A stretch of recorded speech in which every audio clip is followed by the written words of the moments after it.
special message tonight, and I hope you enjoy.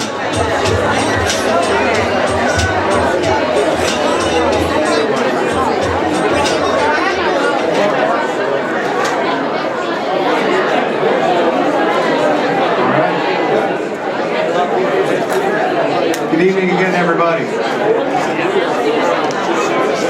I'm going to take a few minutes of your time again. We're going to have a message I'd like to share. But please do not quit enjoying those drinks and food. We have a lot of vendors out here who brought a lot of quality product, and I want to make sure that you enjoy as much of it as possible. And I really do hope that you're enjoying this evening and getting the most out of the second annual Brews Barrels for Belle experience. As you know, I'm Annabelle Hanson's dad, Mark. Until such a time comes that she decides that she will do the talking, it's my role to tell you about her battle with cystic fibrosis. For those of you who have met Annabelle, you know that that time may not be all that far away. But first, as we are all in the mood to celebrate, I'd like to share a quick video clip that includes some highlights from my New Year's Eve this year. Brian, please.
I'm not going to spend much time going over the routine stuff. You can check out our social media posts to learn about the 3 to 6 pills she takes with each meal, just to be able to digest her food, the additional special dietary needs, the intense physical therapy for 1 to 2 hours each and every day, and the consistent worry you find inside the hearts of those who love her. Instead, I'm going to talk about life after last year's Brews and Barrels for Belle, and what's in store for the future. Since we last met, Annabelle has been hospitalized twice and undergone 2 weeks of IV antibiotic therapy, each time due to lung infections. Thanks to cystic fibrosis, her delicate lung tissues are vulnerable and constantly under assault. CF is gradually destroying them. Right now, all we can do is slow the vicious onslaught. Jessica and I have watched our normally happy and tough little girl tremble and weep in fear of needles. She can't yet understand that the medical professionals causing the pain must do so to help her. But even if she could, it wouldn't hurt any less. I've watched my Annabelle cry out while there was nothing I could do to comfort her. In those situations, CF made me feel like a helpless bystander, incapable of protecting my precious little girl. In the past year, my Annabelle has been wheeled away from me under anesthesia 4 times for various procedures. Being forced to let go of that hospital bed never gets easier, and I doubt it ever will, even though we trust her caregivers. I often think that Annabelle sees me as a guy watching from the bleachers as she bravely stands alone, fighting for her life, while under attack from every direction. I feel of little use to her, and it crushes me. This is not how I envisioned fatherhood. But then comes a morning when I wake up to the sound of 2 excited little feet racing across the house at some obscene hour, Annabelle sneaks up and gets her little face within about 2 inches of Jessica's nose, startles her mother with a, "Wake up, Mommy." Not ready to wake up, Jessica and I hoped she'd go back to sleep so we can enjoy a blessed 5 more minutes or so of rest. You have toddlers, you can relate, you know. In the midst of this joyous, sleep-deprived rite of passage for parents of toddlers, cystic fibrosis just had to make an uninvited visit. Annabelle started coughing.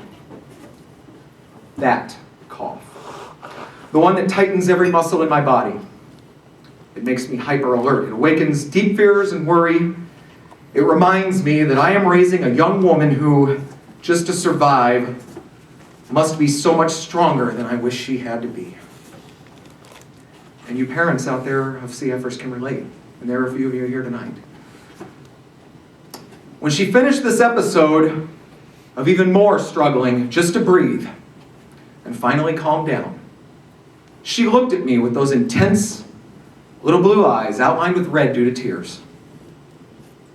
She said, "Daddy, you are going to cure cystic fibrosis." My 3-year-old just laid down the gauntlet. When I think about that moment, I realize she believes in me.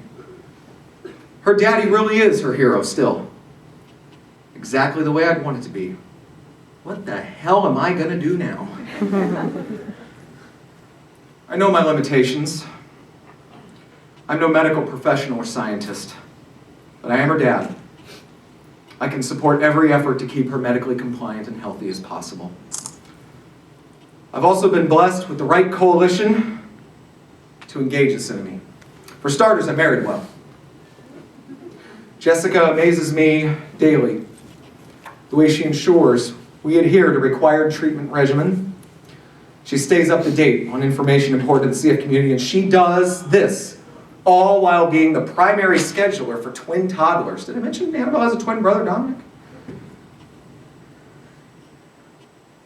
Also, Annabelle's health is monitored by talented medical professionals, including nurses, doctors, nutritionists, and even a respiratory therapist and pediatrician who are right here with us tonight, in this crowd, standing with us.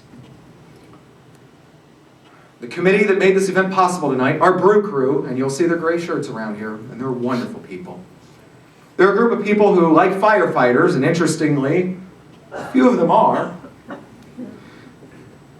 they ran into the flames to help us when we needed it most, when many others would run away. And that means so much. Members of this group took time off work. They paid for babysitters, altered family plans, and made other sacrifices, expecting nothing in return. I considered them friends before, but over the past 2 years, they have made themselves members of our family. And if there are silver linings to be found in CF, one is the fact that we have stronger bonds with many people in this room than we ever did before. The sponsors and vendors present tonight committed precious time and resources to help us defeat CF. With so many demands placed upon you, please understand how much we appreciate that you made us a business priority. All of you who purchased tickets and joined us this evening helped make sure that I indeed answer my daughter's call and cure cystic fibrosis by raising money for this foundation that is the driving force for the science that's going to get us there. Despite some of the grim details that I have shared, there's a lot of positive news out there right now. Within a few years, new medications currently in clinical trials will be available for Annabelle and Caroline.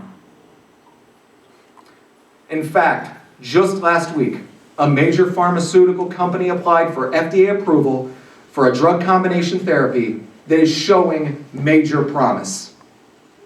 Ladies and gentlemen, game changers that will extend lives are in the works.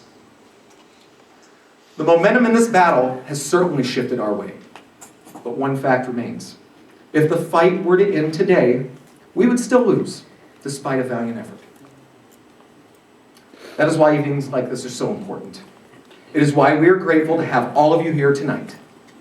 It is why we need you back next year. Annabelle loves so much about her life. She loves her mommy and daddy, playing with her twin brother, playing with her grandparents who came to visit her from far away, and her grandparents who live just across the lake, and they're here tonight pouring for you. She loves making friends. She loves going to gymnastics class. She loves running, and she's going to beat me one day soon. She loves swimming. She loves chasing our animals. She loves reading. She loves learning and being goofy and just so much more. Her smile and personality are infectious, and they'll win you over, as evidenced by her ability to negotiate getting excessive number of toys from her hospital caregivers.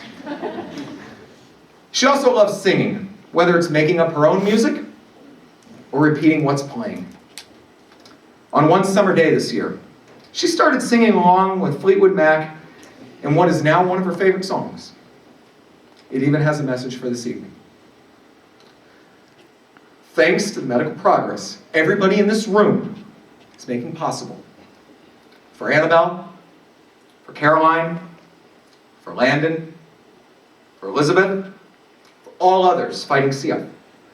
Tomorrow will be better than before. Yesterday's gone. Yesterday's gone. I wish you all a good night, safe trip home. God bless all of you, and thank you again from the bottom of my heart.